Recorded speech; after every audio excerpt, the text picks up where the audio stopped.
한국 여권만 통과할 수 있습니다. 여기 유럽의 한 공항에 여행을 온 여대생들이 있습니다. 그중 동양인으로 보이는 여학생이 갑자기 경찰에게 끌려갑니다. 그녀는 한국과 자신의 다른 대우를 보고 당황한 표정을 짓고 있습니다. 대체 무슨 일인지 들어보겠습니다.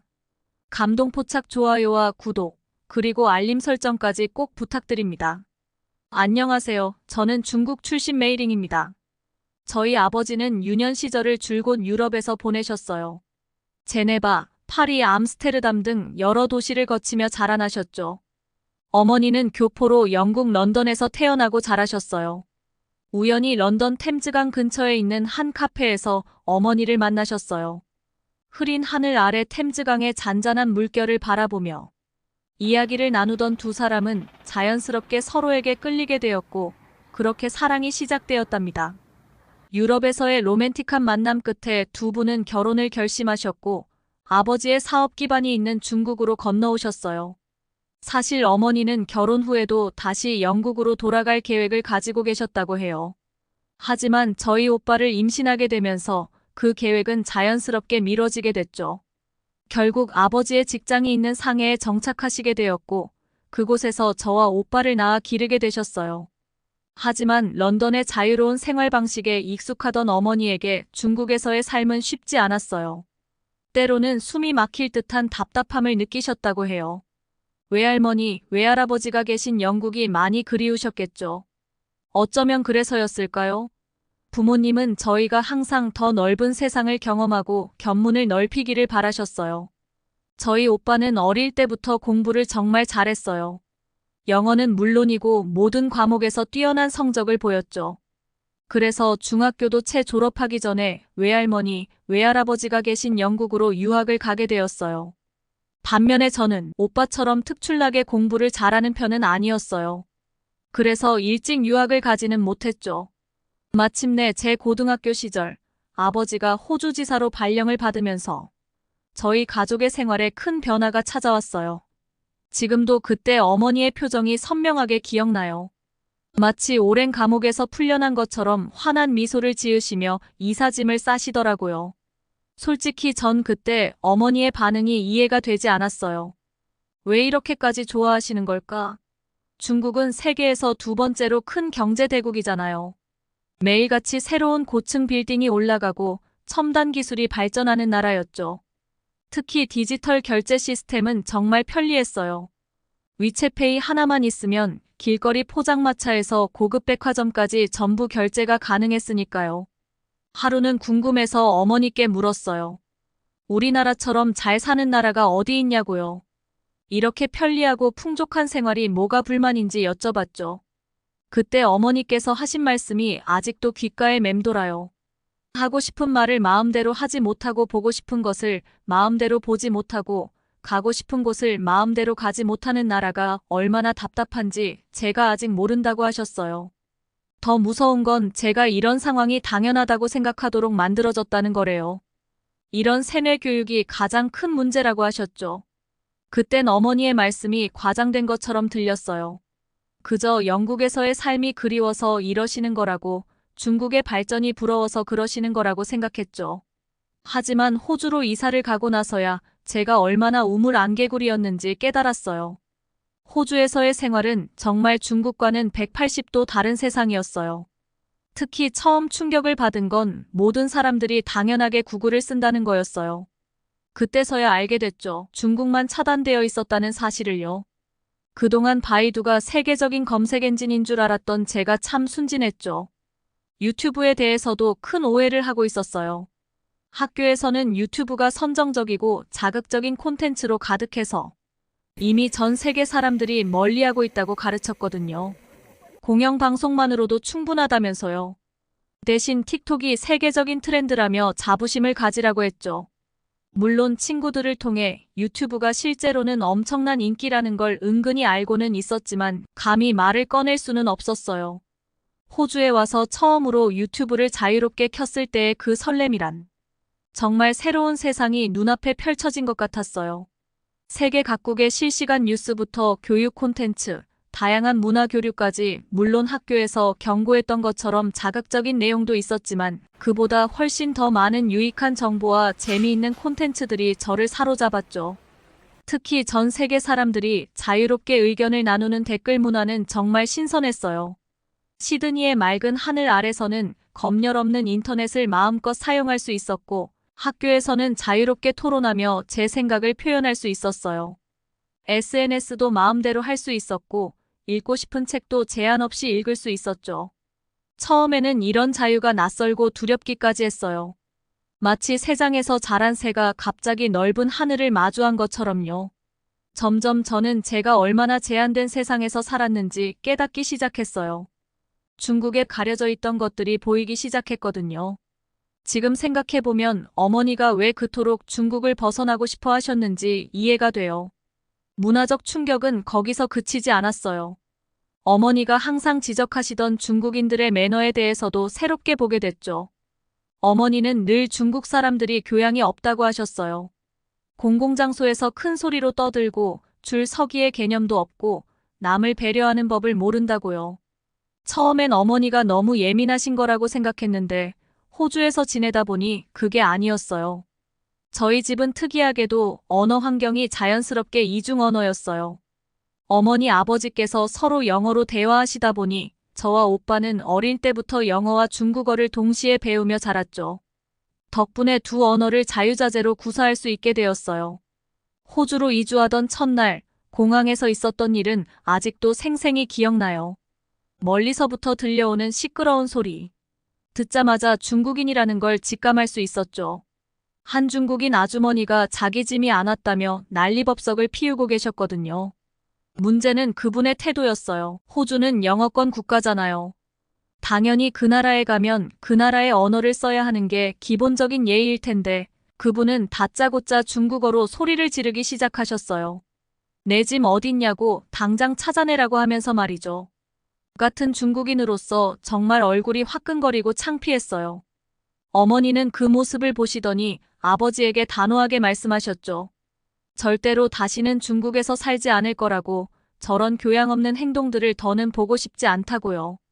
아버지도 민망하셨는지 그 아주머니께 다가가서 무슨 일이냐고 통역해 주시면서 조심스럽게 말씀하셨어요. 여기는 호주인이 영어를 써야 하고 목소리도 좀 낮춰달라고 하셨죠. 그런데 더 어이없었던 건 알고 보니 그 아주머니가 중국에서 자신의 실수로 짐도 붙이지 않고 온 거였어요. 본인의 잘못인데도 불구하고 그렇게 소란을 피운 거죠. 공항 관계자들이 고개를 절레절레 흔드는 모습을 보니 정말 민망했어요.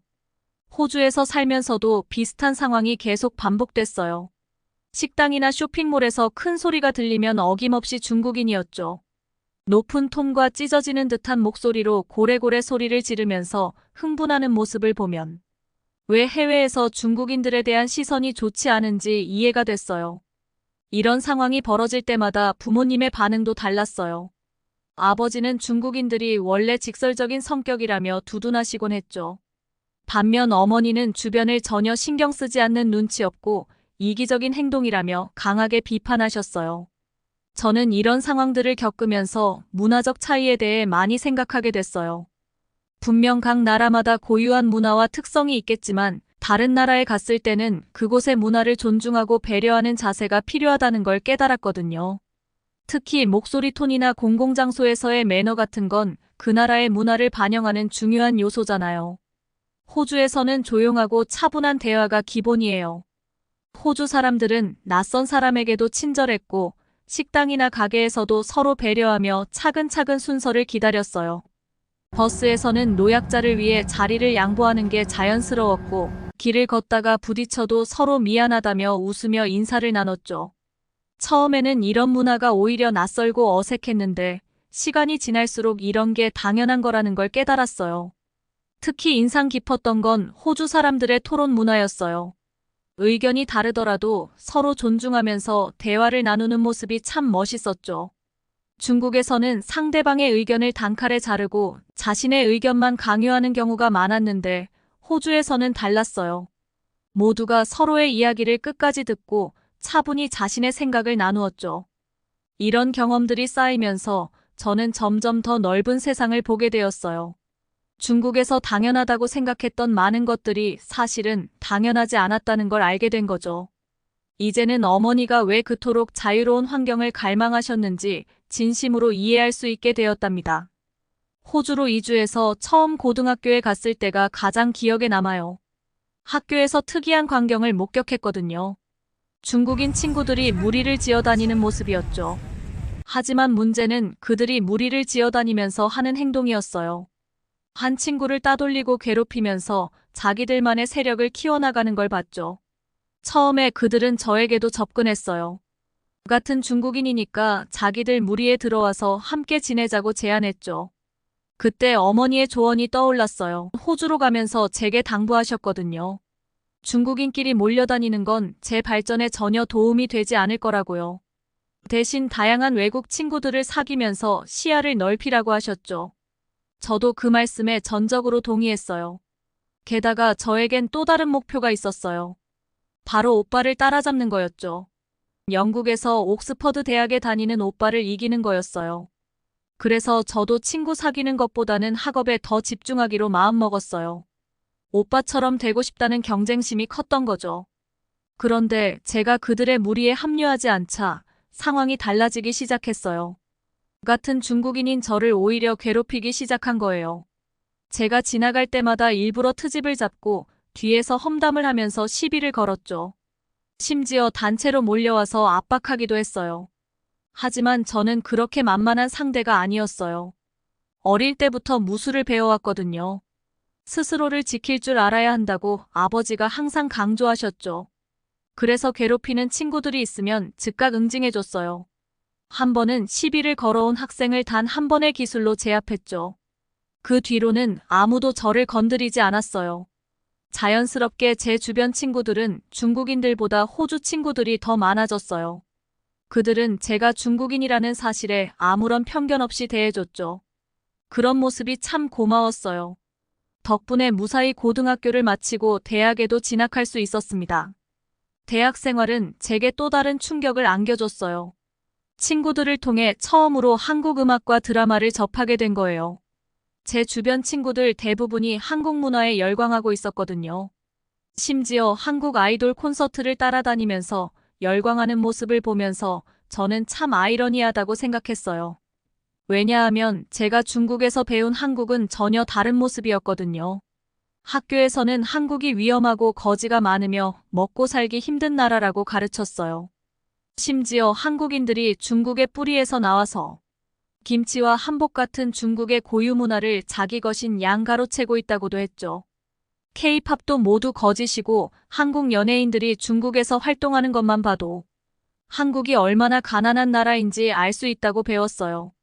그래서인지 대부분의 중국인들은 한국을 못마땅하게 생각하고 싫어하는 경향이 있었어요.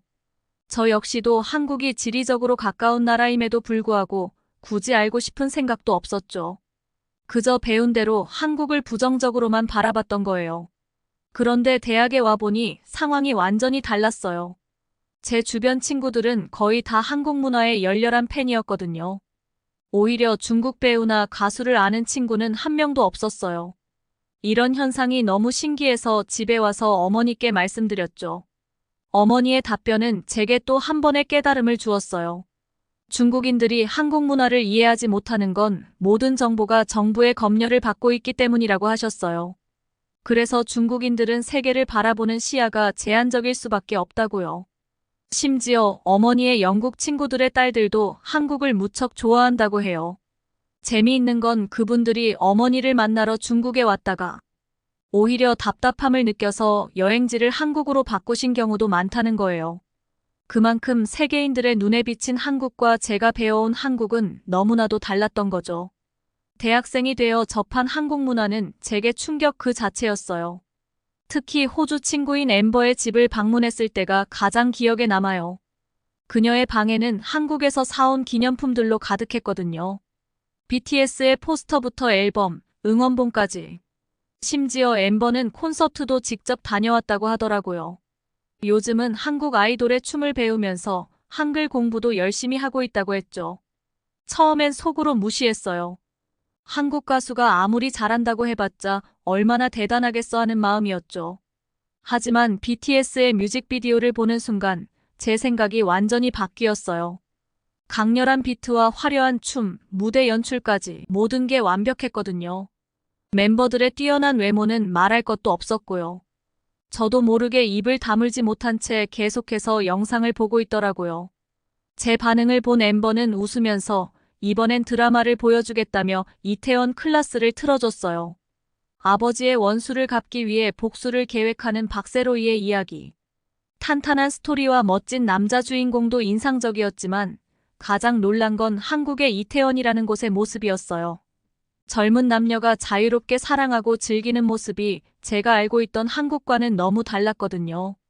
저는 엠버에게 이건 분명 연출된 모습일 거라고 말했어요. 실제 한국은 이렇지 않을 거라고요. 그런데 엠버의 대답은 예상 밖이었어요.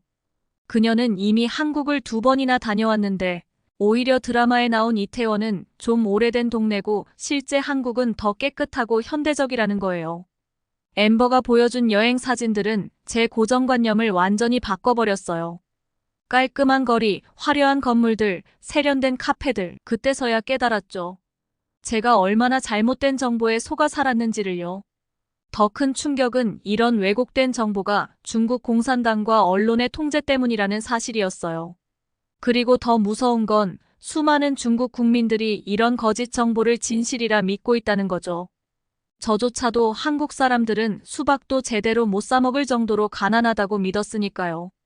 드라마에 나오는 한국의 모습을 모두 허구라고 생각했던 제 자신이 부끄러워졌어요.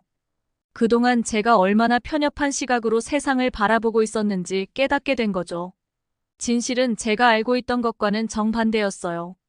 오히려 제가 진실이라고 믿었던 것들이 모두 거짓이었던 거예요.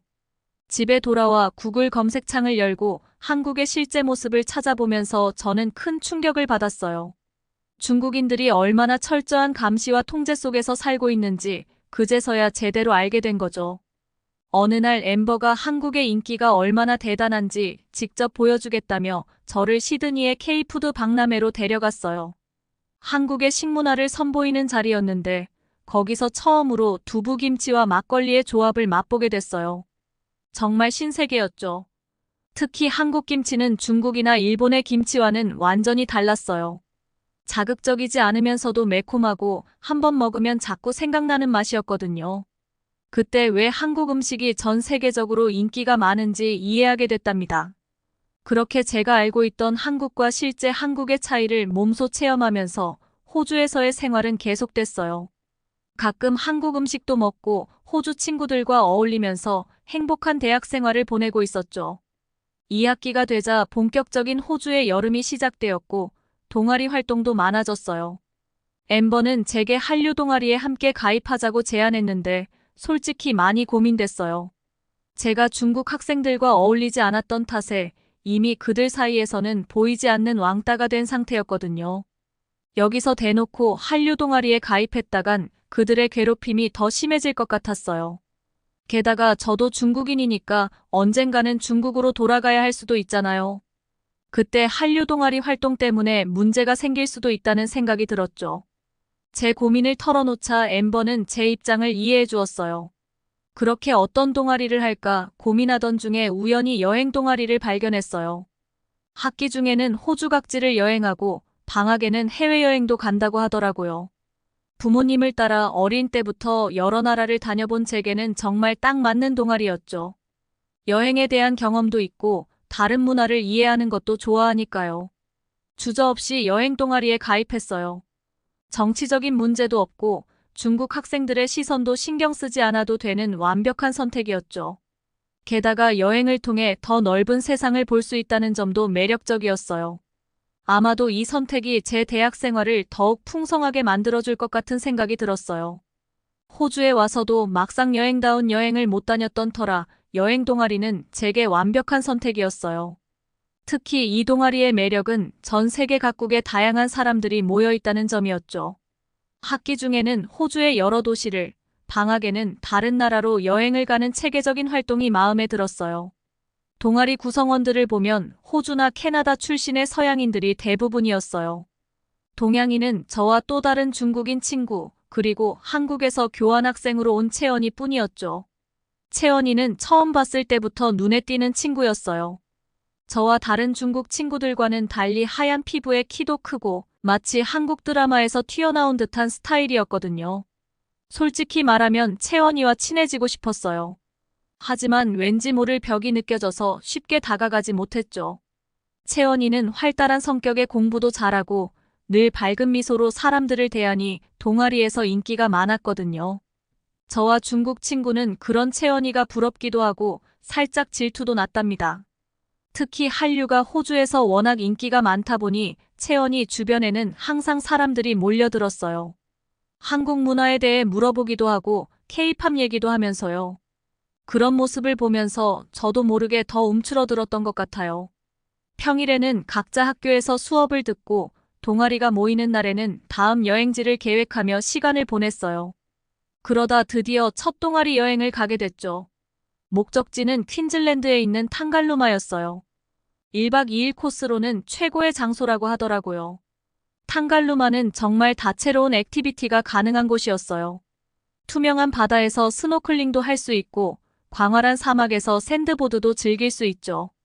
다양한 야생동물도 만날 수 있고 편안한 리조트에서 하룻밤을 보낼 수 있는 완벽한 여정이었어요. 드디어 탕갈루마로 떠나는 날이 왔어요. 그런데 아침부터 상태가 별로 좋지 않았어요. 배가 살살 아프고 소화도 잘 안 되는 것 같고 체한 듯한 느낌에 속이 더부룩했거든요. 어머니는 컨디션이 안 좋으니 여행을 가지 말라고 하셨지만 첫 동아리 여행인데다 얼마나 기대했던 일인데요. 결국 아픈 몸을 이끌고 탕갈루마행 배에 올랐어요. 배에 타자마자 상태가 더 안 좋아졌어요. 식은땀이 나고 배가 점점 더 아파오는 거예요. 다른 친구들은 다들 신나게 이야기하면서 여행에 대한 설렘으로 가득 차 있는데 저는 아무 말도 못하고 그저 의자에 기대어 앉아있기도 힘들었죠. 그때 채연이가 다가왔어요. 제 얼굴이 하얗게 질려 있다면서 걱정스러운 눈빛으로 물어보더라고요. 저는 어제 먹은 게 체했는지 속이 많이 안 좋다고 조금 있으면 나아질 거라고 대답했어요. 그러자 채연이가 흥미로운 이야기를 해줬어요. 한국에서는 급체했을 때 손을 따면 속이 편해진다고요.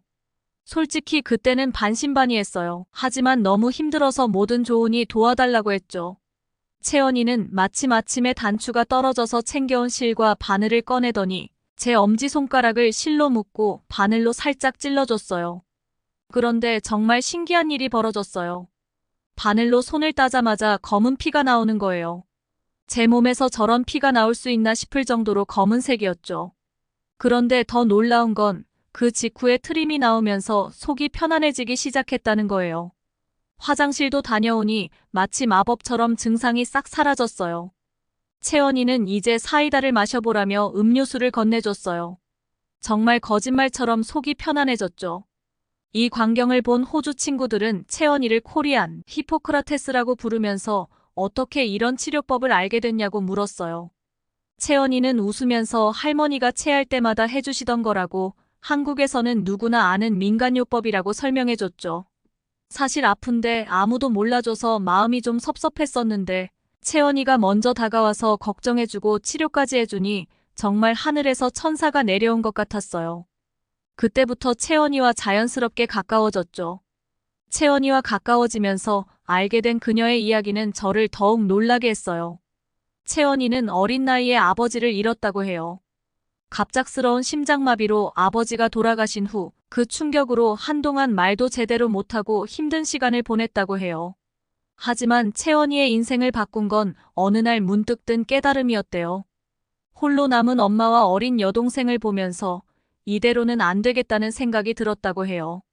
그때부터 채연이는 완전히 달라졌대요. 밤낮으로 공부해서 결국 한국에서 가장 입학이 어렵다는 서울대학교 영어교육과에 합격했다고 해요. 졸업하면 교사가 되는 게 목표라고 했죠. 더 놀라운 건 채연이의 도전 정신이었어요. 그냥 평범한 대학 생활만 하면 나중에 후회할 것 같아서 한 학기 내내 과외 아르바이트를 하면서 돈을 모았대요. 그러다 학교에서 교환학생 프로그램을 모집한다는 걸 알게 됐고 그렇게 호주로 오게 됐다고 해요. 호주에 와서도 채원이는 자신이 모은 돈을 아끼기 위해 카페에서 열심히 일했어요. 어릴 때부터 꿈꿔왔던 게 여행이라고 해요. 그래서 그동안 모은 돈으로 여행 동아리에서 마음껏 여행을 즐기고 다시 한국으로 돌아가 더 열심히 살기로 결심했다고 하더라고요.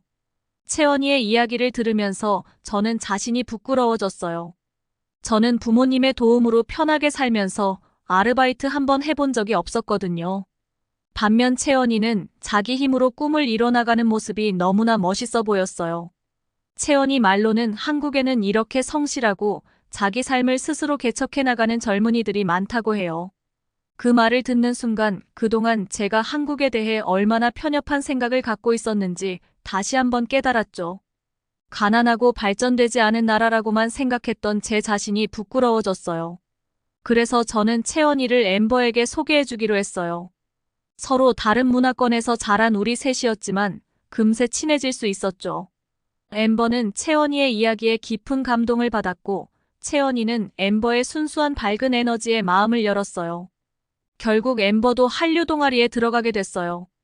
제가 호주인 엠버, 한국인 채원이와 함께 다니는 걸 본 중국인 친구들은 저를 더 노골적으로 괴롭히고 따돌리려 했지만 전혀 신경 쓰이지 않았어요. 그들보다 더 끈끈한 우정이 있었으니까요. 방학이 되자 저희 동아리는 유럽 여행을 계획했어요. 그리스를 시작으로 터키, 조지아까지 가는 남유럽 여행이었죠. 저와 엠버, 채원이 모두 남유럽은 처음이라 기대감으로 가득했어요. 여행 경비를 마련하기 위해 셋이서 함께 아르바이트도 열심히 했답니다. 사실 이런 모습은 제게도 큰 변화였어요. 항상 부모님께 용돈만 받아 쓰던 제가 채원이를 보면서 자극을 받았거든요. 알바도 하고 도서관에서 공부도 하는 모습으로 바뀌었죠. 부모님도 이런 변화를 좋아하셨어요. 무작정 몰려다니면서 시간을 낭비하는 중국 친구들보다 채원이 같은 진정한 친구 한 명이 더 낫다고 하시면서요. 드디어 그리스에 도착했어요. 처음 본 그리스는 생각보다 치안이 좋아 보이진 않았지만 멋진 자연과 하얀색 건물들이 너무나 아름다웠어요. 산토리니를 거쳐 아테네까지 가는 동안 눈물이 날 만큼 감동적인 풍경들을 만났죠. 그런데 아테네에서 정말 놀라운 광경을 목격했어요. 아테네 광장 한가운데서 BTS의 음악이 울려 퍼지고 있었는데 현지 중고등학생으로 보이는 아이들이 노래를 완벽하게 따라 부르며 춤까지 추고 있는 거예요. 심지어 BTS 멤버들처럼 옷까지 맞춰 입고요. 더 놀라운 건 그 후였어요. 우리에게 다가와 출신을 물어볼 때였죠. 제가 중국인이라고 하면 실망한 표정으로 돌아서는데 채원이가 한국인이라고 하면 마치 연예인을 만난 것처럼 달려들어 사진을 찍자고 하고 이것저것 물어보는 거예요. 저도 한국 문화를 좋아한다고 했지만 유럽에서 한국의 위상이 이렇게나 대단할 줄은 몰랐어요. 그것도 머나먼 그리스에서 한류 열풍이 불고 현지인들이 BTS에 열광하는 걸 보니 정말 충격적이었죠. 저는 중국에서 어린 시절을 보내며 한국에 대해 참 왜곡된 교육을 받았어요. 한국이 가난하고 중국의 속국이었다느니, 다른 나라의 문화를 베끼고 강도질한다느니.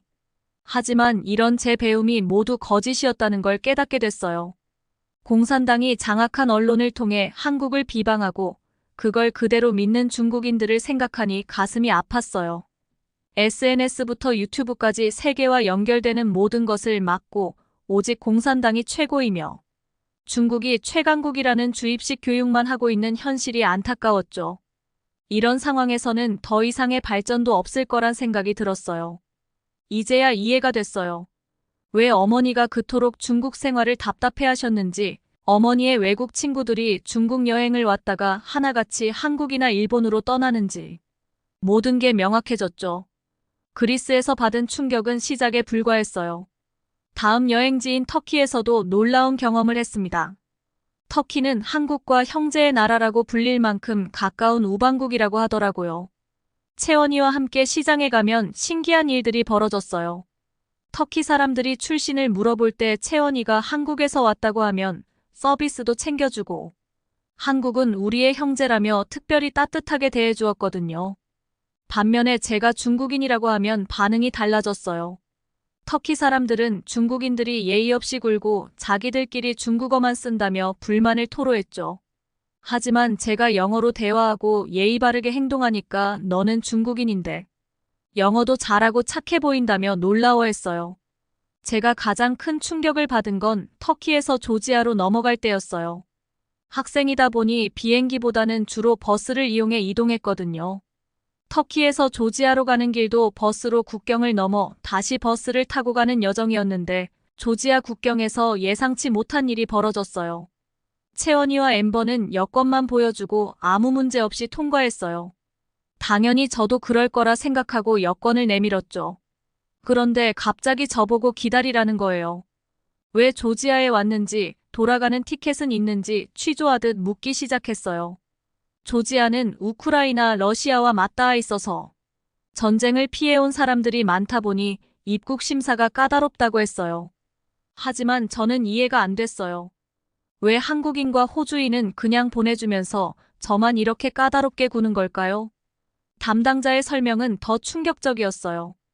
여건에 따라 나라의 등급이 정해지는데 한국과 호주는 조지아에 해가 되지 않는 안전한 국가로 분류되어 있지만 중국은 다르다는 거예요. 결국 딱딱한 의자에서 2시간을 기다린 끝에 그것도 일행들이 저의 신원을 보증해준 덕분에 겨우 입국할 수 있었어요. 그 순간 너무 서러워서 눈물이 났어요. 중국에서 살 때는 중국이 가장 대단한 나라라고 믿으며 살았는데 막상 해외에 나와 보니 중국은 어디서도 환영받지 못하는 나라가 되어 있더라고요. 이런 현실도 모른 채 우물 안개구리처럼 살았던 제 자신이 한심하고 불쌍하게 느껴졌어요. 유럽 여행을 마치고 돌아와 부모님께 제 경험을 말씀드렸어요. 영국에서 태어나고 자란 어머니는 제 마음을 누구보다 잘 이해해 주셨어요. 어머니도 중국에서 살았던 시간이 마치 감옥에 있는 것 같은 답답함을 느끼셨대요. 그래서 일찍부터 저와 오빠를 해외로 보내기로 결심하셨다고 해요. 오빠는 외가댁이 있는 영국으로, 저는 아빠의 호주 주재원 발령을 계기로 이곳에 오게 된 거였죠. 주재원 생활이 끝나면 다시는 중국으로 돌아가지 않을 거라고 하셨어요. 대신 외할머니, 외할아버지, 그리고 오빠가 있는 영국으로 가서 살 계획이라고요. 다시는 중국에 돌아가지 않는다는 말을 들으니 복잡한 감정이 들었어요. 한편으로는 답답했던 곳을 떠난다는 게 기뻤지만 또 한편으로는 제가 태어나고 자란 곳을 완전히 떠난다는 게 섭섭하기도 했죠. 그렇게 1년이 흘러 채원이가 한국으로 돌아가는 날이 왔어요. 채원이를 통해 한국 문화를 배우고 진정한 친구가 되었는데 헤어진다고 생각하니 마음이 많이 아팠어요. 하지만 채원이는 제가 중국에 가게 되면 한국도 꼭 들러야 한다면서 자기가 한국의 구석구석을 직접 안내해주겠다고 약속했어요. 그 후 부모님은 중국에서의 생활을 정리하기 위해 잠시 돌아가기로 하셨어요. 저는 이 기회에 한국 여행을 가고 싶다고 졸랐고 다행히 부모님께서 중국에서 호주로 돌아오는 길에 한국을 들르는 것으로 일정을 조정해 주셨어요. 중국으로 가는 비행기 안에서 어머니는 계속 불평을 하셨어요. 10년 넘게 살았지만 정말 가고 싶지 않은 곳이라고요. 중국에 도착하자마자 첫 번째 불편함이 찾아왔어요. 구글 메일도 유튜브도 전혀 접속이 안 되는 거예요. 예전에는 이런 불편함을 전혀 느끼지 못했는데 이제는 너무 답답하게 느껴졌어요. 어머니 말씀대로 자유를 누려본 사람만이 자유의 소중함을 안다는 걸 깨달았죠. 오랜만에 중국 친구들을 만난다는 생각에 설레기는 했어요. 하지만 어머니는 걱정스러운 표정으로 당부하셨어요. 친구들 앞에서 절대로 중국에 대한 부정적인 이야기를 하지 말라고요. 공산당에 신고라도 들어가면 큰일 날 수 있다면서요. 친구들을 만났는데 그들의 모습이 안타까웠어요. 여전히 우물 안개구리처럼 살고 있더라고요.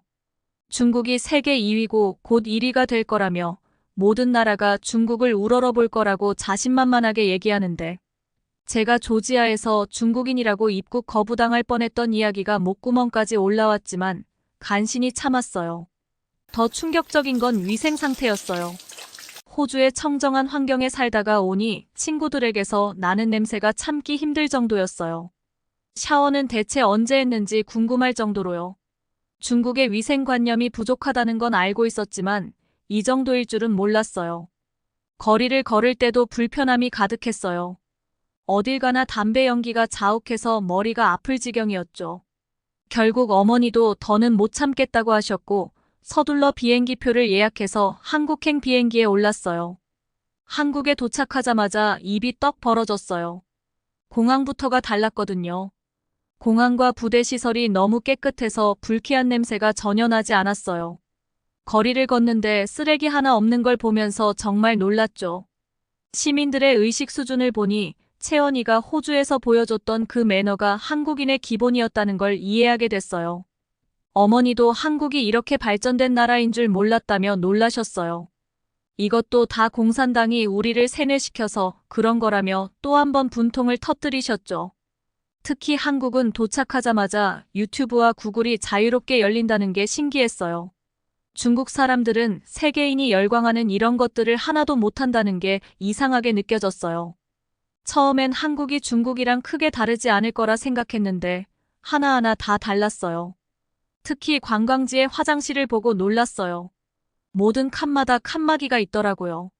중국은 아직도 칸막이 없는 화장실이 많아서 외국인들이 기겁하곤 하는데 말이에요. 프라이버시를 중요하게 여기는 서양인들 입장에서는 정말 충격적이었을 거예요. 제가 중국에서 살았다는 걸 떠올리면 지금도 아찔해요. 어머니는 한국이 이런 나라인 줄 알았다면 진작 여행 올 걸 그랬다고 하셨어요. 저는 이런 깨어있는 부모님 밑에서 자란 게 정말 감사하다는 생각이 들었어요. 채원이를 만나 오랜만에 한국 음식도 먹고 밤늦게까지 놀면서 즐거운 시간을 보냈죠. 이제 아빠의 호주 근무가 끝나면 저희 가족은 영국으로 이민을 갈 계획이에요. 하지만 저는 기회가 된다면 한국에서 살아보고 싶다는 생각이 들어서 대학원을 한국으로 준비해 보려고 해요. 이런 제 속마음을 부모님께 털어놓았더니 뜻밖에도 한국이라면 찬성이라고 하시더라고요. 철창 속에 갇혀서 아무것도 모른 채 중국이 최고라고 외치는 중국인들을 생각하면 마음이 아파요. 그들도 하루빨리 더 넓은 세상을 보고 깨닫게 되길 바랍니다. 지금까지 중국에서 온 메이링 씨의 사연이었습니다.